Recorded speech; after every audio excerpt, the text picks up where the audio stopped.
Hey guys, it's Gentry with Razorback Technology, and we are going to be doing a install video. We don't do a lot of install videos just because we're mainly a manufacturing company, but we have a cousin of ours that just bought the new 2022 Can Am Maverick XRS or X3 XRS with the Smart Shocks, and it's got a few things on it that are a little bit different, so we wanted to install one of our gauges on it and take it out for a test run. But on this machine specifically, it does come with its own belt temperature monitoring system, I believe is what they call it, which is not the infrared like on our gauges. So we wanted to show you a comparison video after the install video. But we'll go through the tools that we're going to be using, and then also some of the steps that we go through, so that you can install it easily and as fast as possible. So thanks for tuning in, and we'll show the tools. Okay, so here's some of the tools that we're going to be using. First off, zip ties and some snips to cut off the ends. And then we'll be using an angled drill to drill a hole for the sensor. You don't necessarily have to have one of those, but it would be nice. And then a step drill bit. You need a 1/2 inch drill bit for the sensor. You don't necessarily as well need this, but we like to use the step drill bit. A flathead screwdriver. Another drill. We've got an extension here. And then we've got 14 millimeter, a 13 millimeter wrench, and then some of the sockets here. We've got an 8 millimeter socket, a 10 millimeter socket, a 13, and then an 18. And then we've got some Torx bits here. We've got a T20 and a T30, and then a Phillips bit. We've got some wire strippers, some crimpers, and then just the clutch puller, the stock clutch puller, and then some blue Loctite. And then you may or may not need one of these. Sometimes the nuts on the seat belts and the back of the seats are hard to get off, so we'll be using that. And then we will be using on this machine the 21 and 22 X3 mount that we'll be putting on the gauge cluster. And then we've got the gauge and the rocker switch here, the sensor harness. This rocker switch actually has an LED in this one. If you didn't choose this option, you won't have this, but this is the power harness and connectors for that. And then we'll do some close-ups when we install these, but the sensor here with the jam nuts on it also comes with the connectors, and then the power harness. And the power harness splits off into 3 different leads, one for the switch, power, and then our optional fan. And yeah, so let's get to it.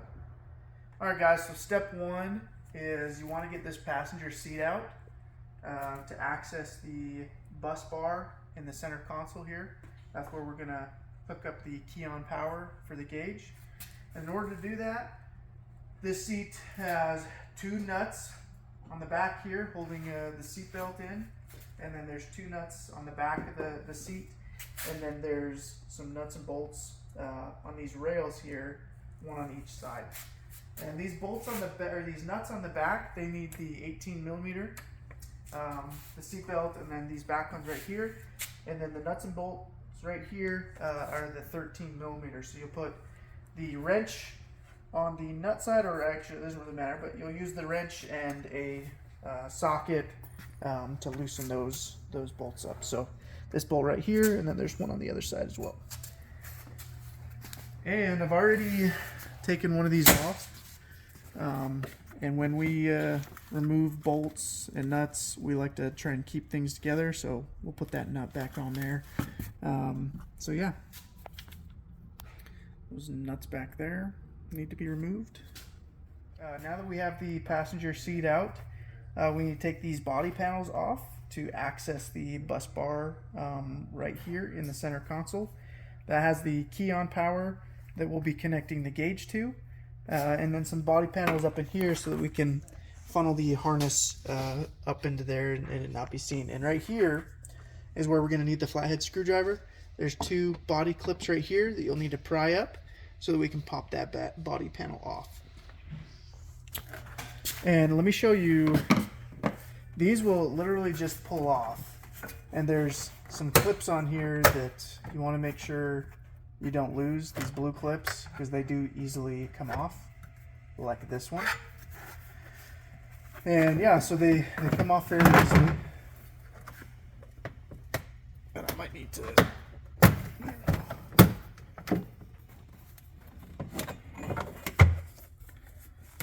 Alright guys, so what you'll also need to do is come to the driver's side and remove, there's a bolt right here and then also a bolt right there, and then we'll pull this center body piece out, so that way we have access to funnel the harness up towards the gauge cluster.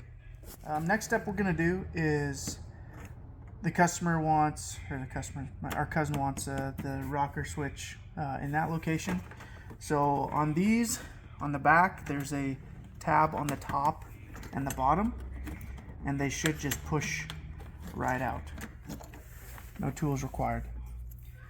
Here is the power harness for the gauge. So it splits off into 3 different harnesses here, and they are all labeled.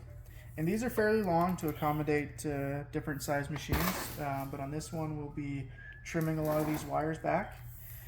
But the black one is labeled your 12-volt power. The gray one is for your dimmer, so that's going to go straight to that rocker switch that we just cut out, or we just popped that hole out for. And then this is for that optional fan. If you don't have the fan yet, you can just tuck this away, but this is for a variable speed belt cooling fan.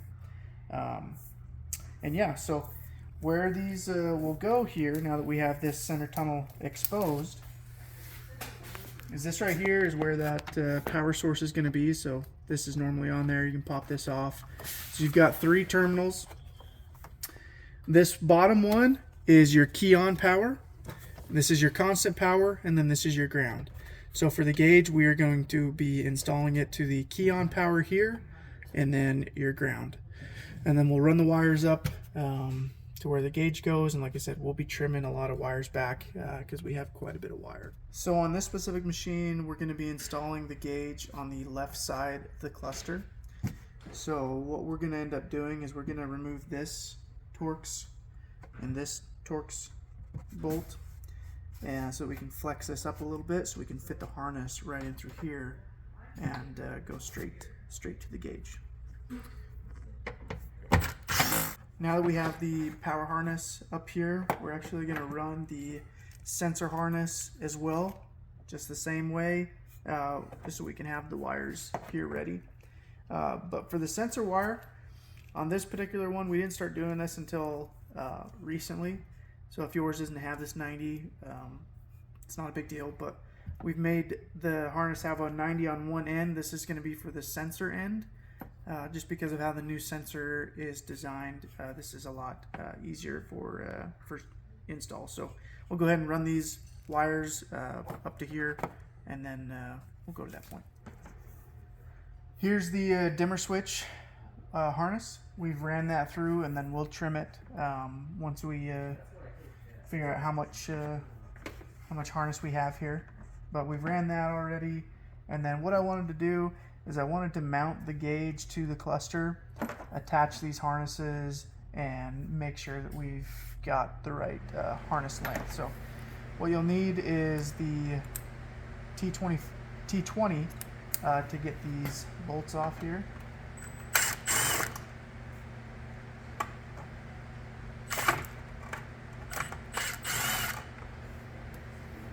And then you won't need those, because the mount that we provide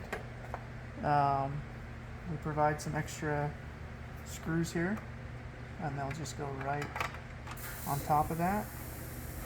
I'm not going to use the drill to drill these in, just because I don't want them to be get stripped, because this is just plastic that this is going into.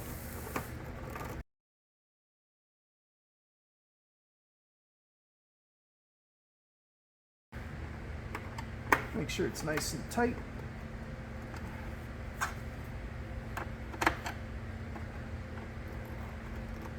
Okay.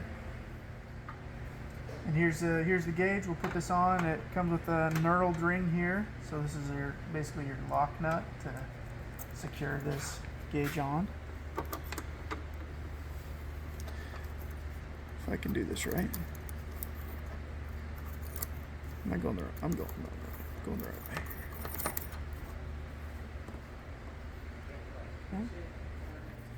Okay guys, just connecting the gauge here. And just wanted to make note, these are male and female, so you can't get these confused. But I did want to point out that there's a little notch inside there, and then there's a cutout there, so you want to make sure that, I mean, it won't go in if you don't have it that way, but just want to make sure that that was seen. And just go ahead and screw these on, and they don't need to be super tight, just finger tight is just fine. And should be good to go after that. Okay, so now we've got our wires trimmed. So this one is for the gauge power, and then this is for the LED switch. So we've got them trimmed to basically gives us a little bit of wiggle room to fit them to that power source there. And then what we're going to do with this blue harness for now is we're just going to coil this up and zip tie that away. And then here's our sensor harness. So what we're going to do with this is we're actually going to, you might not be able to see it on camera, but there's some holes here that we can force that harness through there and then run that back towards the clutch housing. So we'll go ahead and do that now, and we'll meet you on the other side. All right, we have this all wired up now. So again, this was our power for our LED rocker switch, and then this is power to the gauge. So again, this is key on power here. And then this is your ground up here, and these are 10mm nuts. And so we'll test it here for you. We'll show you. It's always good before buttoning up everything to make sure everything's working properly with electronics. But I wanted to show you how to wire up this switch as well. So the switch should have some directions here. It looks like that's upside down. So the number 8 terminal is your hot lead, number 7 is your ground, and then the 2 and 3 are the gray sheathed harness coming from the gauge, and those are actually reverse polarity, so it does not matter which one goes where. So this is what it'll look like. So this is your power here on top, so, and then your gauge right here. Again, these are reverse polarity on the bottom ones here. So we'll go ahead and we'll stuff this in, and like I said, we'll power things on, make sure everything's working properly before we button everything up. And we did connect a sensor to the harness already, so it should connect here. So we've got our LED, looks like it's powered on, and then the gauge, I'm gonna have to dim it down so we can see it here. Okay, looks like it's working properly. Green light. A little different brightness levels, and that's just by pushing this in. Another fun fact that people call us about is sometimes during install, in the top right corner, it shows you the temperature scale, and after pushing this button in, the rocker switch, for about 15 seconds, this will change to Celsius for you, or change back to whatever temperature scale. So if you ever have that problem where it looks like it's in a different temperature scale and you've got the rocker switch, just go ahead and hold that in for about 15 seconds and it should change back for you. There we go. Now we'll go to the back of the machine and show you how to install the sensor. All right, now we've got to take the clutch cover off, which we've got to take all these bolts off, and that is an 8mm. So we'll take all those off, and then we'll actually take off this air intake here. So we'll take this, loosen this clip off, and we'll just take this whole thing off. So we've got Plenty of room to drill the hole, and we're going to be drilling it right here in the middle in between the primary and secondary. It's nice on these X3s that they've got plenty of space right here to do that, which isn't the case on all of the machines, but this one specifically we are going to be drilling right in the middle there. And here's the harness already ran, so we'll go ahead and take this off. Okay guys, now that we have the cover and the air intake out of the way, we have access to the clutches and where we want to drill a hole. And what we'll end up doing before we take this belt off is we want to measure how far in this belt is sitting from this clutch housing. And we'll probably end up drilling a small hole and then put like a small screwdriver through there, make sure it's centered on in the center of this belt before we make that hole a little bit bigger. But what I wanted to show you is how to take this belt out. This is the stock puller or pusher, I don't know exactly what it's called, but this is how you're supposed to get out. If you take your belt off, you screw this in here to the secondary all the way down, and then you use this little bolt here to push the clutch in to loosen up this sheave right here, and then this belt you'll be able to just pop it right out. But what we're going to use is this tool right here. You tighten, I'm missing this thing.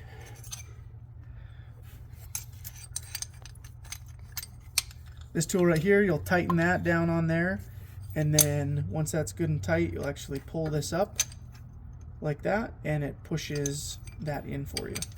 We prefer using one of these tools because it doesn't scar up the clutch, and it's just a whole lot easier. So we're going to measure this first, and then we'll come back and we'll let you know what we found. Okay, so what we ended up doing here is we did pre-drill this hole here just so that we knew exactly where to put this after we measured. But what we ended up doing here was on the inside here we measured to see how far the center of the belt was from the inside of the cover, and it looks like 1.5 inches is about dead center on that belt. And so on top here we compensated for the plastic and added about 1/4 inch. So from the top of the outside we measured about 1.75 inches. And to test it, so again we drilled the hole smaller than it should be, and with this screwdriver it looks like that's pretty much dead center there. So we'll go ahead and open that up, but before we do that we always recommend pulling your belt off before doing that so you don't damage your belt. So we'll go ahead and tighten this down and pull this off, pull this belt off. Okay.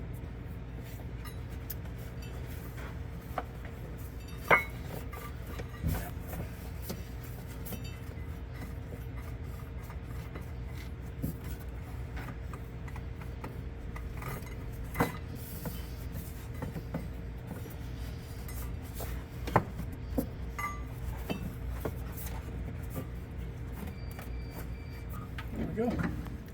Okay, so we've opened up this hole now, and probably one of the #1 questions that we get when people call in is how far the sensor needs to go inside the clutch housing.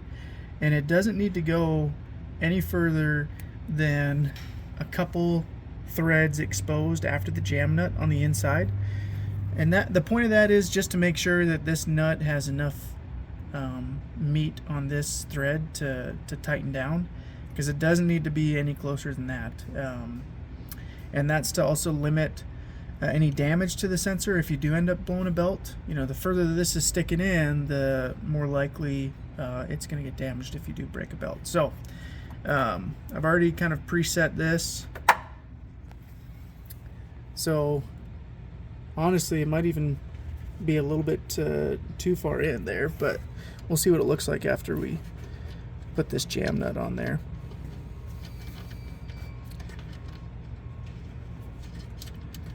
And we'll also put some blue Loctite on this inside nut And we'll put some silicone on the outside to get it watertight. But that, and get a good look of oh no, so that's good. Looks like there's about 3 threads exposed there, so 2 to 3 threads on that is about as far as that needs to go in there.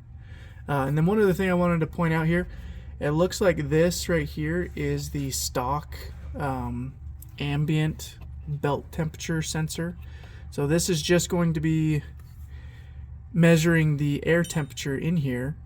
So it's not going to be 100% accurate to what your belt temps are, and it's also going to be very delayed. So we're going to be doing another video comparing these two, so stay tuned for that. But I wanted to point out that that's what that sensor is. So. All right, to finish things off, guys, we have the sensor installed with the jam nuts snug on there, and we did put some blue Loctite on that bottom one. And so last thing you need to do is just put everything back together. We're going to put the cover back on with the air intake, and then go into the cab of the vehicle and go ahead and put those body panels back on. But before you do all that, just if you haven't done this already, make sure everything's working properly.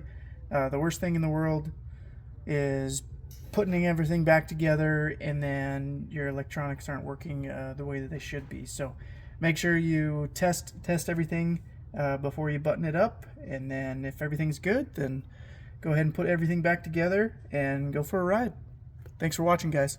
So we've installed everything, and I wanted to point out just sitting here that the stock belt temp right now is 68 and the infrared is between 78 and 79. So even just sitting here, you're about a 10-11 degree difference. After seeing the temperature difference of both gauges sitting in our shop, we wanted to take the machine out and run it for about 10 minutes and see what the temperatures would look like then. And we found some interesting information. The stock belt monitoring system, as you can see, is now showing 66 degrees, which is actually a couple degrees cooler than what it was sitting in our shop. And now the infrared is now reading 99 degrees, which would be consistent to us warming up the belt. And so we will be doing a full comparison video in the coming weeks. We'll be going to the St. Anthony's sand dunes, so stay tuned for that next video. Thanks for watching.